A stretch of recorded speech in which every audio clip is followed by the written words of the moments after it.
Carlebach. Okay. Carlebach. It was a well-known rabbi family all over Germany. And my father was not a rabbi, he was a businessman, quite well off. And I had a very nice time until 10 years later Hitler came to power. Right. I'm born in 23, Hitler came to power in 33, so I was 10 years old. And you were born where? In Frankfurt? Frankfurt. And you lived there the entire time? I lived there the entire time, and I left from Frankfurt. I'm saying in that article that I hope to go back in May. The city of Frankfurt, after all these years, has finally authorized the funds to build a memorial to the Kindertransport people, kids who left from Frankfurt. Right. Well, there's not too many of them left 8 years later. Yeah. So I'm the one that's invited to go back for the unveiling, the Einweihung. Do you speak any German? Not much, no. No. Your father never spoke German? Oh, But he was so young, he was only 12 years old. No, he spoke German. Yeah. He spoke it, and I never really picked Took it up. Yeah. Yeah.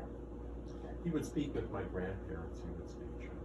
Did they survive too? They did. It's an incredible story, but I'm interested in your story first. Okay. So you went to England from Frankfurt. I came, you know how the Kindertransport worked. They had to find somebody who would take these children in.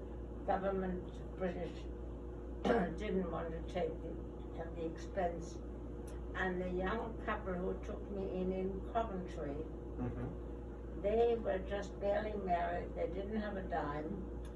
Whatever money they had, they put into a radio shop, and they lived above the radio shop.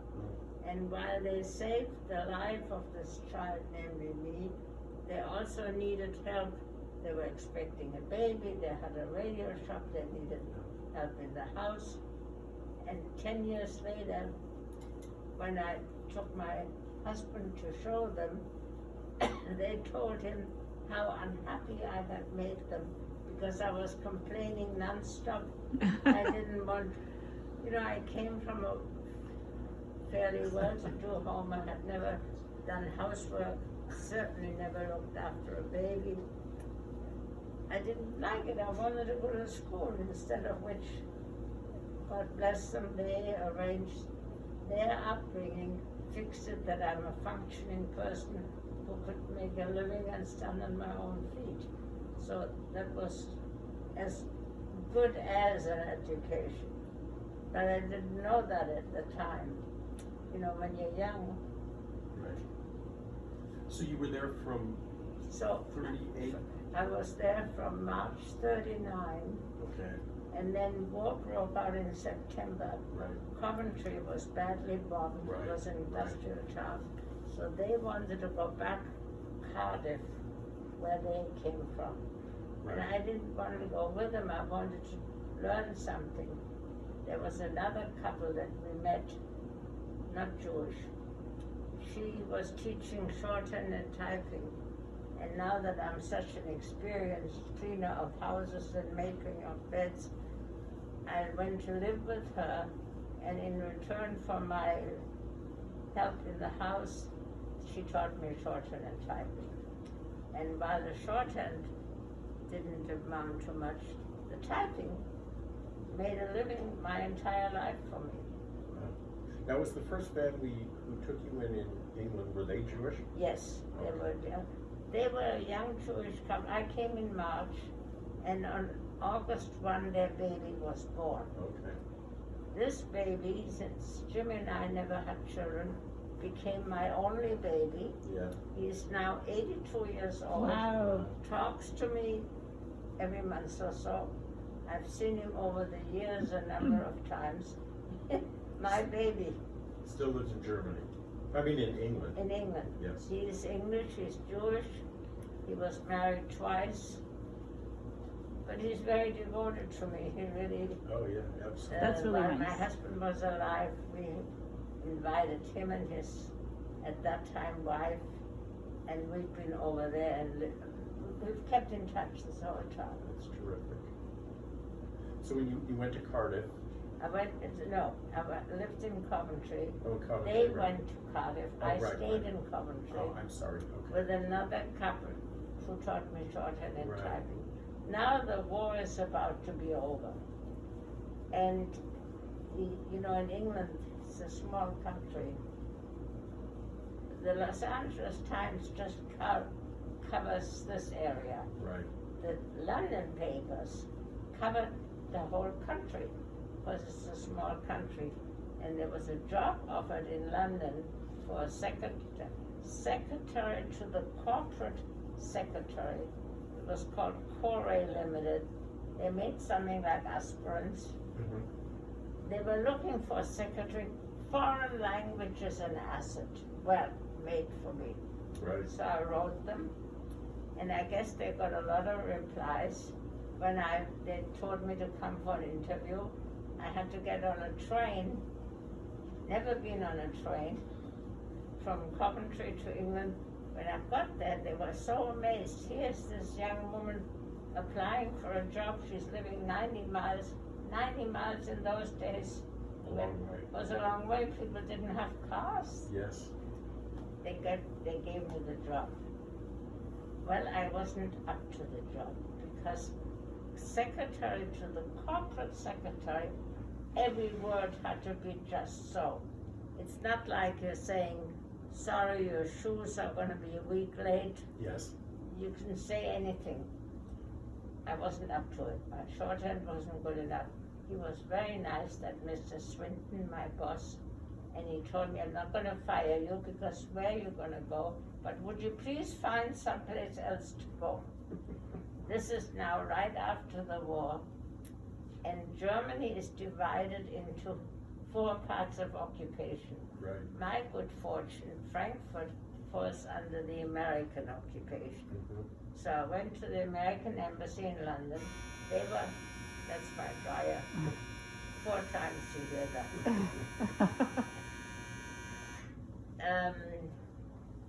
Where was I?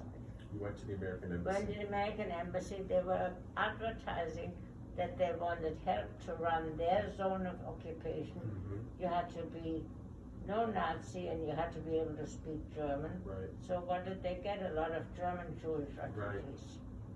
I went back over there. I was stationed in Esslingen. It's a little nothing town near Stuttgart. Mm-hmm. And I was secretary in an office. And among the people there were hundreds of people that the Americans hired, was this young man. He was 10 years older than I. He had been 6 years in the British Army through Dunkirk and D-Day, all alone in the world. And we got married. And what's his Very, name? very fortunate, very, very, very good husband. What was his name? He was born Arnold Eckhouse, which means I would have been Mrs. Cornerhouse Eckhouse. But the British Army allowed these refugee boys to change their names. Right. Edwards. Okay. So I became Mrs. Edwards. And I had a two-year contract with the American. I had a brother who was 10 years older than I, who was arrested in Buchenwald in 1934, the year after Hitler came to power, not as a Jew, but as a communist. Was 20 years old, joined the Young Communist League like so many kids did. And now, all these years later, the Stars and Stripes, the American newspaper, is somehow got a notice that here's a woman working for the American occupation whose brother is a communist. So they want to fire me. So all kinds of people started saying, this is not America, and it wasn't in those days. Right. The sister it's not her fault that her brother is a. Right. They let me work out the contract, but would not give me a visa to go to America. So Jimmy, in British Army, he's now in a British citizenship, and I'm now British, because I'm married. Went back to England, but we wanted to get out of England. Can't go to America, can go to Canada, which was then a British dominion. Right. And we went as far as we could to Vancouver. And Jimmy got a job selling sheets in the T. Eaton Company, like Macy's. And I worked in an office.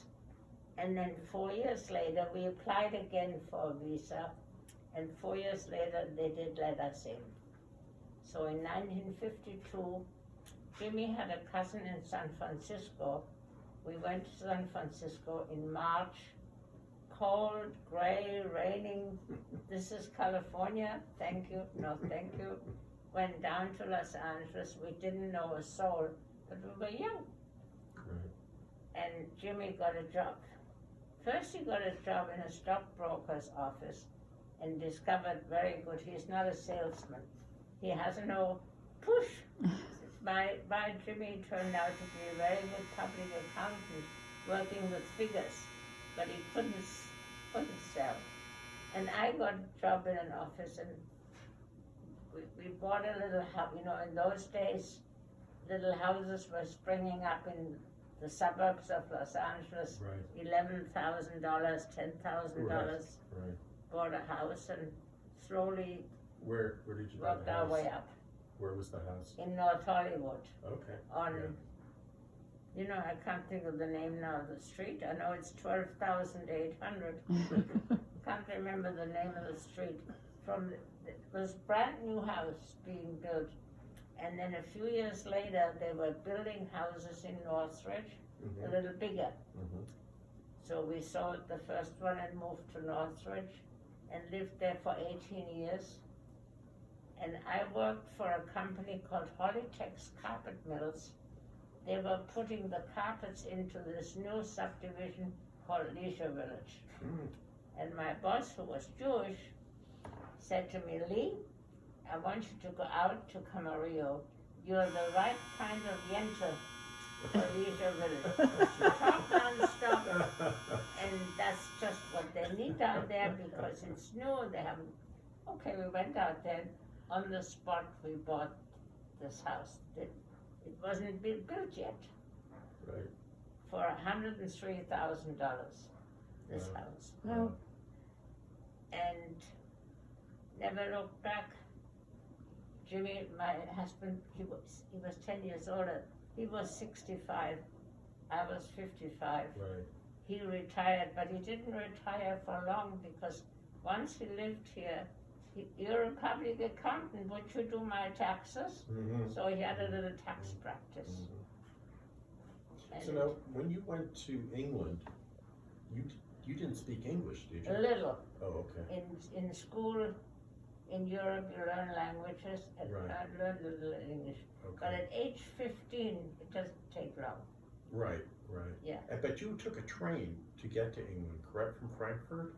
Frankfurt through Hoek van Holland, Right. and then by ferry from Hoek van Holland to Harwich, Okay. and from Harwich by train to London. Gotcha. Okay. That's a fascinating story, and you unfortunately then found out when you were back in Germany after the war that your parents had not survived. Right? My brother survived. Right. He survived all these years in Buchenwald. But he was a communist when he went in, he was a communist when he came out, and he and I, unfortunately, never clicked, which is a pity because Yeah. we were the only survivors. Right. My father had died, you know, at the Kristallnacht. A lot of men were taken into Right. these concentration camps, were released a month later because in those days, they didn't yet know they were going to kill 6 million. They didn't have room for all these Right. people they arrested. But my father had been so badly beaten, he died shortly after I left. But he is buried in Frankfurt, and every time I go to Europe, I visit his grave. Yeah. My mother was deported somewhere to Poland.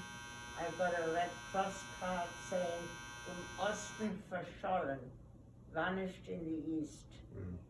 So, Yeah. I have no grave for her. Yeah.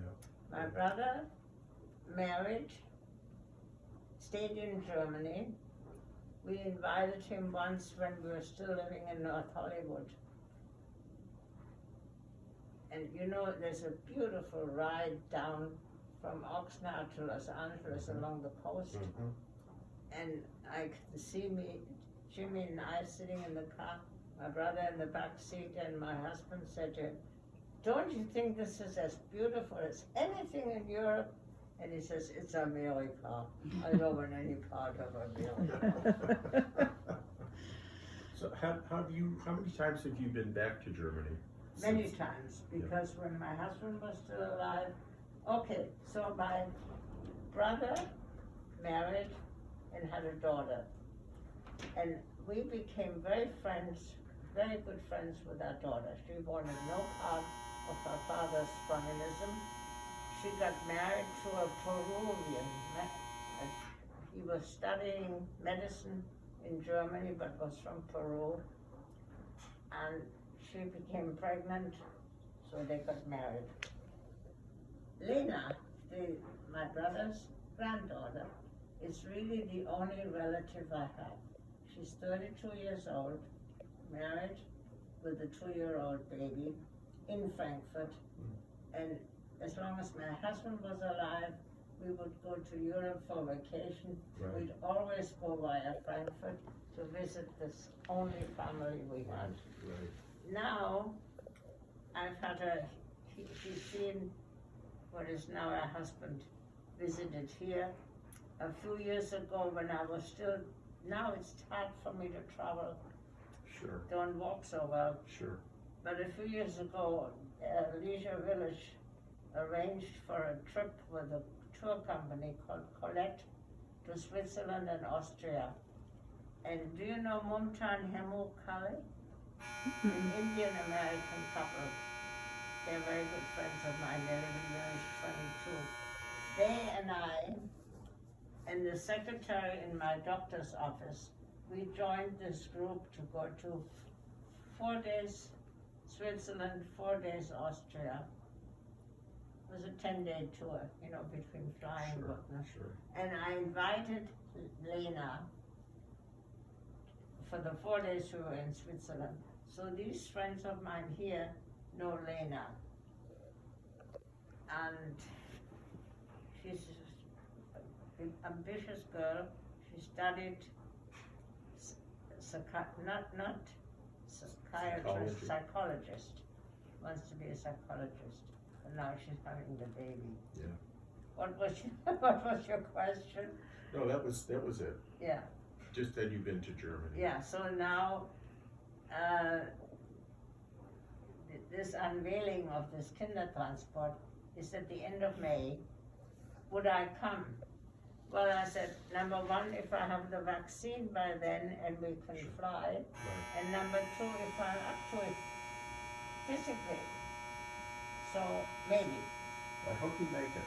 Yeah. It would be a wonderful thing. Yeah. I've been going my legs get worse every year, you know, age. Yeah. It's called neuropathy. Mm-hmm. So while I was still able to go, I would join tours Mm-hmm. and break off when they go home and go to Frankfurt to visit. Right. But it's getting harder and harder. Yeah. For instance, Lena lives in Zweitenstock, 2 flights up.